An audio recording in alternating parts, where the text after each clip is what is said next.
Turn them both down. Harold? Your worship, might I point out that both applications happen to be for the same date? Might I suggest a motion to grant both permits for the same spot?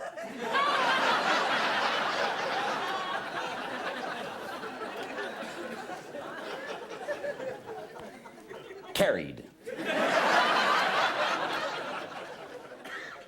What do we got next, Harold? Your worship, we have a deputation. I can see that, Harold. Mr. Wingfield, nice to have you back before council. I understand you have a proposal for a museum you want us to have a look at. Yes, I do. I launched into my presentation, and in conclusion, I cannot stress too heavily the benefits of a museum which would preserve the rich history of Persephone Township, especially now, at a time when so much is changing and could be lost forever. That sounds like a real fine idea, Mr. Wingfield. And I got something here you'd want to have in that museum. Belonged to my dad, but I know he'd want to donate it. This here is an axe that was used to clear the first farm in Persephone Township. Over here in the fourth line of the back settlement.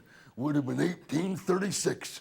Really, that's remarkable. It doesn't look that old. Somebody put a new head on it just after the war. My father replaced the handle on that axe in 1972. One of the last things he ever did. But it's the same axe.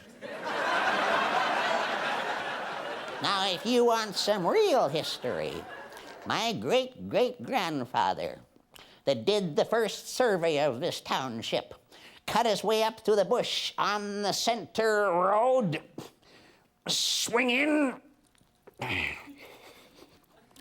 this sword. Careful, Wilfred. The same sword he used to drive the Americans across the Niagara River at Queenston Heights in 1812. The dark spots on that sword are American blood. Maybe they are, Wilfred. Or maybe Laura Secord's cow peed on it.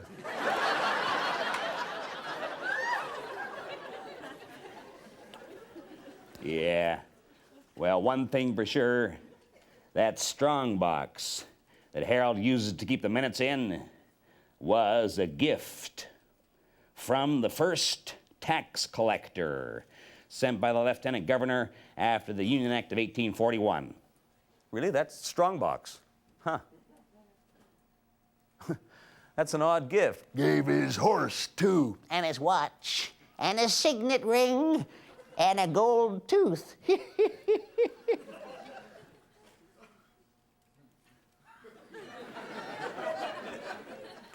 I see. Well, that's fascinating. And of course, the museum wouldn't just be a place for artifacts. It would preserve the living history of the community, stories like the ones you told just now. Sounds like the kind of project we'd all like to get behind, Mr. Wingfield. That's wonderful. What kind of support could I expect from council? We can give you an agreement in principle to the undertaking, or an undertaking that we're principally in agreement. Either one. But I meant, would there be any chance of funding? Harold? Your worship, I'm given to understand by the restructuring committee that our funding is to be held in abeyance, pending the results of negotiations on the provincial funding formulas. What Harold is saying, Mr. Wingfield, is we don't have a budget right now. Oh, when will you get one? Harold? Your worship, budgets will be struck by council once it is reconstituted. That again is depending on the ratification of the new boundaries by the legislature. It's up to the province, Mr. Wingfield. But if you have no budget, no jurisdiction, and no constituency,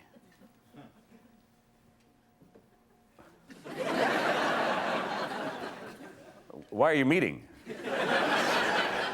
Council's the fourth Thursday of the month. Always has been.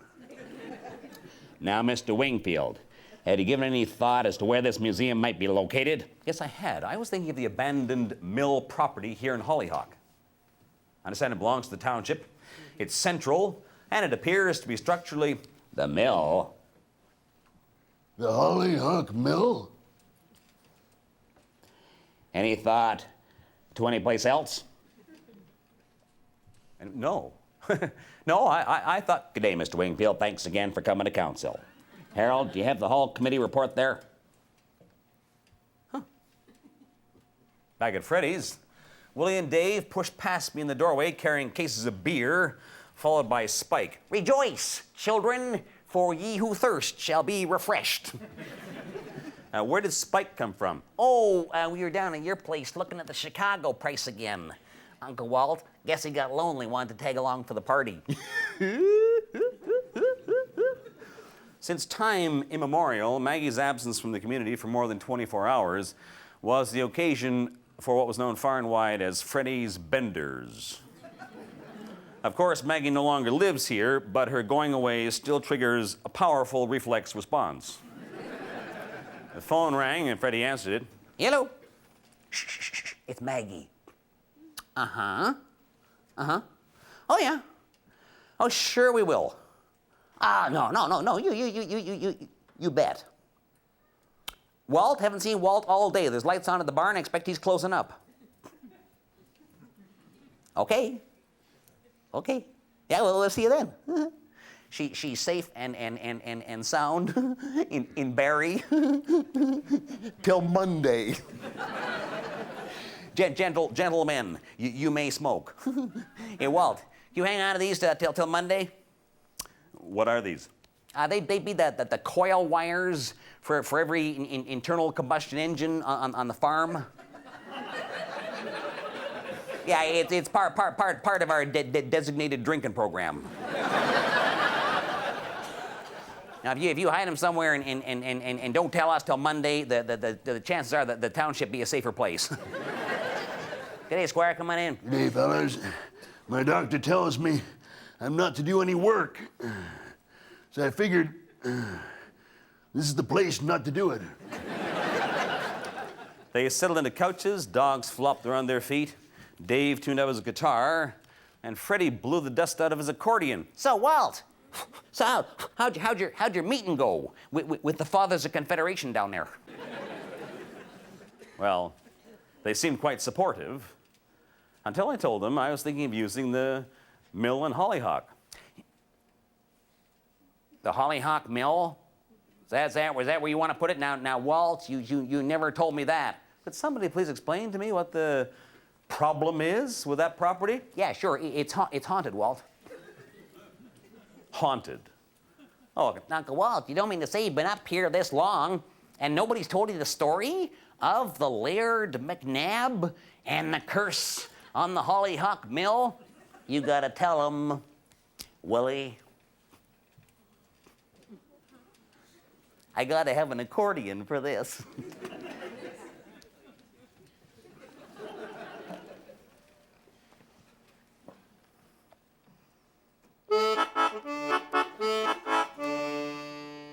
Long ago, when the land was young,